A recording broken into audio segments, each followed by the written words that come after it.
उत्तराखंड पंचायत चुनाव से जुड़ी बड़ी खबर। सकुशल संपन्न हुआ दूसरे चरण का मतदान। अंतिम चरण में करीब 70% मतदान। 10 जिलों के 40 विकास खंडों में वोटिंग हुई है। 14,751 उम्मीदवारों की किस्मत मतपेटियों में बंद। 31 जुलाई को पंचायत चुनाव का रिजल्ट आएगा। तो अंतिम चरण में करीब 70% मतदान हुआ है। 10 जिलों के 40 विकास खंडों में वोटिंग हुई। तो ये बड़ी खबर आपको बता रहे, 40 विकास खंडों में वोटिंग हुई है। उत्तराखंड पंचायत चुनाव से जुड़ी ये बड़ी खबर। अब देखिए 31 जुलाई को मतगणना होगी और उसके बाद ये साफ हो जाएगा कि गांव के लोगों ने गांव की सरकार के लिए अपना जनप्रतिनिधि किसे चुना है। 10 जिलों के 40 विकास खंडों में वोटिंग हुई है। 14,751 उम्मीदवारों की किस्मत मतपेटियों में कैद। 31 जुलाई को पंचायत चुनाव का रिजल्ट आएगा। तो हल्द्वानी में जमकर हंगामा हुआ। वहीं दूसरी तरफ उत्तराखंड पंचायत चुनाव से जुड़ी खबर आपको हम बता रहे। देखिए कई जगहों पर हंगामे की तस्वीर भी सामने आई, लेकिन वहीं दूसरी तरफ सकुशल संपन्न हुआ है पूरे तरीके से। अगर बात चुनाव की जाए, 10 जिलों के 40 विकास खंडों में वोटिंग हुई है। 14,751 उम्मीदवारों की किस्मत इसी के साथ मतपेटियों में बंद हो गई। तो 31 जुलाई को पंचायत चुनाव का रिजल्ट भी आएगा। ये बड़ी खबर आपको हम बता रहे हैं। और साथ ही आपको ये भी जानकारी दे दें कि सकुशल संपन्न हुआ है दूसरे चरण का मतदान। अलग अलग खूबसूरत तस्वीरें इस दौरान मतदान की निकलकर सामने आई।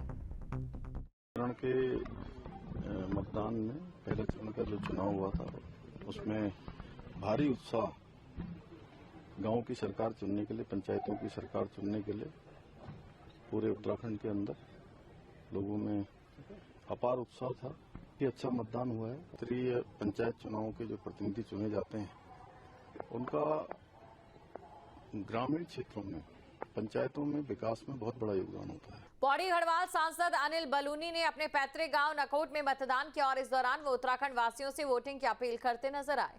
उन्होंने कहा कि हर नागरिक का एक वोट गांव और क्षेत्र की तस्वीर बदल सकता है। लोकतंत्र की असली ताकत गांव की भागीदारी में है। बलूनी ने युवाओं से अपने मूल गांव में लौटकर चुनावों में भाग लेने और पहाड़ को पुनर्जीवंत बनाने की अपील की है। देखिए, आज मेरे लिए और मेरे सहित सभी जो पहाड़ के विचार रखते हैं उन सबके लिए आज का दिन बहुत ही महत्वपूर्ण दिन है और हमारे लिए बड़ा प्रसन्नता का भी दिन है कि आज हमारे गांव में पूरे पहाड़ में अगर आप देखेंगे तो बड़ी संख्या में सभी जो लोग बाहर काम करते हैं वो अपना समय निकाल के मतदान में भाग लेने आए। पिछले 2-3 दिनों में देखेंगे कि गांव एकदम रोशन हो रहा है, बड़ी संख्या में लोग सब दिख भी रहे हैं। हमारा प्रयास भी है और हमारा सबसे आग्रह भी है कि इसी प्रकार से सभी लोग समय समय पर गांव आते रहें, त्योहारों में शामिल होते रहें, मतदान में भी कभी शामिल हो, कभी घर का कोई कार्यक्रम भी यहाँ करते रहें, तो जिससे हमारे पहाड़ के गांव बच सके और जो हमारे पहाड़ की जो उत्तराखंड बनाने की जो मूल भावना थी वो भी कहीं संरक्षित हो सके। देवप्रयाग में बीजेपी सांसद अनिल बलूनी ने आपदा पीड़ितों से मुलाकात की और संबंधित अधिकारियों को हर संभव मदद देने के निर्देश दिए। बता दें कि हाल ही में बाऊ बाजार में आपदा आई जिसमें स्थानीय लोगों को खासा नुकसान पहुंचा था।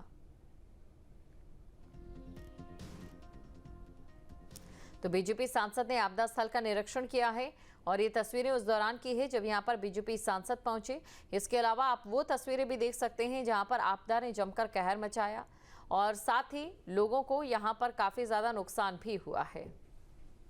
देर रात से लगातार हो रही बारिश, मौसम विभाग ने चेतावनी जारी की है। बारिश को लेकर जिला प्रशासन अलर्ट है। लैंडस्लाइड की आशंका भी बढ़ चुकी है। NH 109 क्वाराब में सावधानी बरतें। तो प्रशासन की ओर से कहा गया है कि क्वाराब में आपको सावधानी बरतनी है। अल्मोड़ा में सोमवार देर रात से लगातार बारिश का दौर जारी है।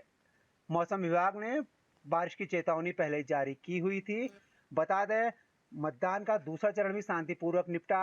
मतदान के दौरान कहीं कोई बारिश नहीं हुई। मौसम ने मतदाताओं का, उम्मीदवारों का और प्रशासन का पूरा साथ दिया। सोमवार देर रात से लगातार झमाझम बारिश पूरा अल्मोड़ा जिले में हो रही है। क्वारा पुल के पास भूस्खलन के एक्टिव जोन को देखते हुए जिला प्रशासन ने NH 109 में गुजरने वाले लोगों से सावधानी बरतने की अपील की है। मौसम के मिजाज को देख के लग रहा है बारिश का दौर फिलहाल अभी यूं ही जारी रहने की उम्मीद है। न्यूज स्टेट के लिए अल्मोड़ा से दिग्विजय सिंह बिस्ट। राजस्थान में स्कूल भवन हादसे के बाद उत्तराखंड सरकार सजग हो गई है। सीएम पुष्कर सिंह धामी ने सभी स्कूलों के भवन को सेफ्टी ऑडिट कराने के निर्देश दिए। शिक्षा विभाग जल्द सभी स्कूलों का सेफ्टी ऑडिट करने जा रहा है। आंकड़ों की बात करें तो राज्य में 2210 स्कूलों के भवनों की स्थिति जीर्ण शीर्ण है, तो वहीं बड़ी संख्या में ऐसे स्कूल भी हैं जिन स्कूलों में boundary wall, boys toilet, girls toilet, पानी की सुविधा का अभाव है। शिक्षा विभाग से मिली जानकारी के अनुसार उत्तराखंड के 3691 स्कूलों में बाउंड्री वॉल नहीं और इसी के साथ ही 547 स्कूलों में बॉयज टॉयलेट, 361 स्कूलों में गर्ल्स टॉयलेट और 130 स्कूलों में पीने के पानी की कोई सुविधा उपलब्ध है ही नहीं।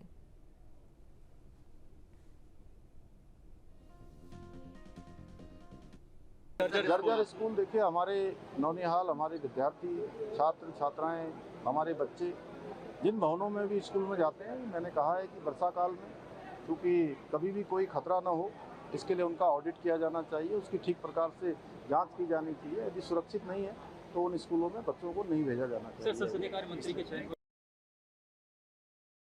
अब आपका ये प्रश्न हुआ कि क्लास कहाँ चलेगी। इनके बगल में अन्य कक्षाएं हैं, क्योंकि हमारे जो हम देते हैं 1-2 रूम हम देते हैं, तो कहीं कोई ऐसे बैठने की अव्यवस्था वाली बात कहीं पर नहीं है।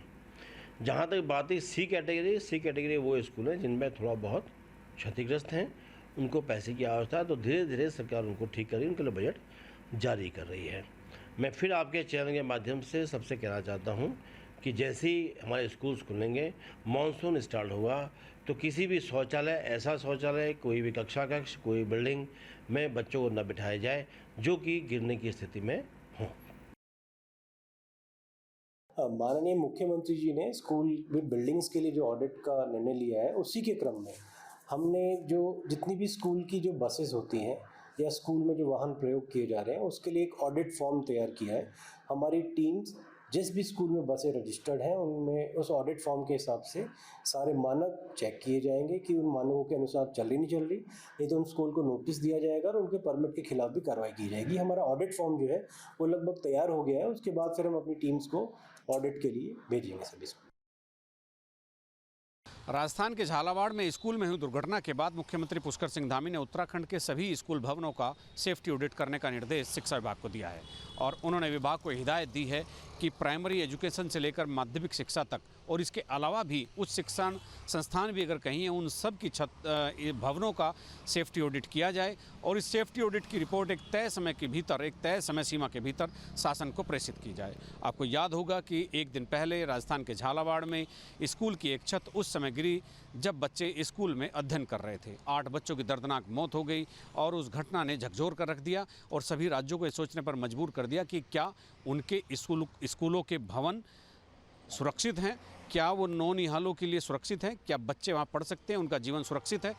तो इसी क्रम में मुख्यमंत्री पुष्कर सिंह धामी ने सभी स्कूल भवनों का सेफ्टी ऑडिट करने का आदेश दिया है। अपने सहयोगी कैमरामैन सोनी कुमार के साथ न्यूज स्टेट के लिए देहरादून से अजीत सिंह राठी।